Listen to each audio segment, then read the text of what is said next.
ඔයාලට අද කියන්න යන්නේ වාහනයක ආදායම් බලපත්‍රය නැති වුණොත් කොහොමද ඒක හදාගන්න විදිය තමයි මම ඔයාලට කියා දෙන්න යන්නේ. මොකද පහුගිය දවස්වල අපිට කස්ටමර් කෙනෙක් ආව අපෙන් ගත්ත බයිසිකලයක යාගේ ලයිසන්ස් ටික ඔක්කොම හැලිලා මග. ඉතින් අපිට ඇවිල්ලා අහන කොහොමද ඒක හදාගන්නේ කියලා. ඉතින් මට වීඩියෝ එකක් කරන්න හිතුණා මේ වගේ කට්ටිය ඇති ඕන කෙනෙක් දැනගන්න මේ කොහොමද ඒක හදාගන්නේ කියලා. ඉතින් ආදායම් බලපත්‍රයක් ලයිසන්ස් ටික දුන් වාර්තාව මේ සියලුම දේවල් නැති වුණොත් ඔයාලා හදාගන්නේ මේවයි.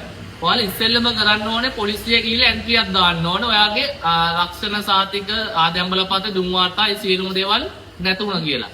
ඉතින් පොලිසියට ගියාට පස්සේ ඔයාලට කියනවා දැන් පැපිල්ල දාන්න කලින් සතියක් බලන්න කියලා. ඒක එනවද නැද්ද කියලා. ඉතින් සතියක් ගියාට පස්සේ තමයි දාන්න ඕනේ ආදායම් බලපත්‍රය ඒව ටික නැතුණා කියලා එන්ට්‍රියක් දාන්න ඕනේ. ඉතින් එන්ට්‍රියක් දාලා ඒකේ එන්ට්‍රි කොපියක් ඉල්ල ගන්න ඕනේ.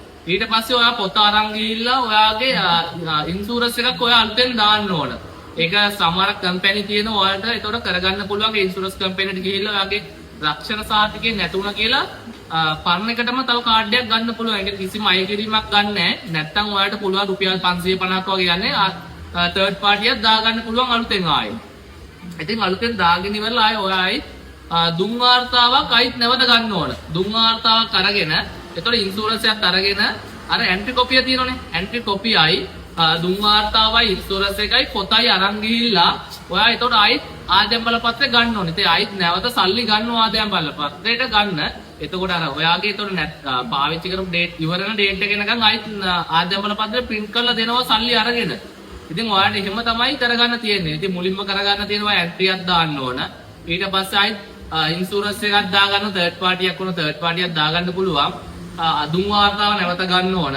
ඊට පස්සේ අර එන්ට්‍රි කොපියයි පොතයි දුන් වාර්තාවයි ඉන්ෂුරන්ස් එක අරගෙන ඔයාලට ඒජ් ඔෆිස් එකට ගියාට පස්සේ ඔයාලට ආදායම් බලපත්‍රය නිකුත් කරනවා එතනින්. එතකොට නිකුත් අර එන්ට්‍රි දැන් නැති වෙච්ච එකකට එන්ට්‍රි කොපියක් නැතුව ඒගොල්ලෝ නිකුත් කරන්නේ නැහැ මේ ආදායම් බලපත්‍රය. ඉතින් අනිවාර්යෙන් එන්ට්‍රි කොපියක් අනිවාර්යෙන් අරන් යන්න ඕන. මේ අරන් ගියාට පස්සේ වැඩේ කරගන්න පුළුවන්. අර ඒකට නැවත ආයි සල්ලි ගන්නවා ආදායම් බලපත්‍රයට. ඉතින් ඔය වගේ ටිකක් තමයි ඕන වෙන්නේ. ඉතින් මේ වීඩියෝ එක හොඳයි නම් ඔයා ෂෙයා කරන්න තව කෙනෙකුට දැනගන්න. එච්චරයි.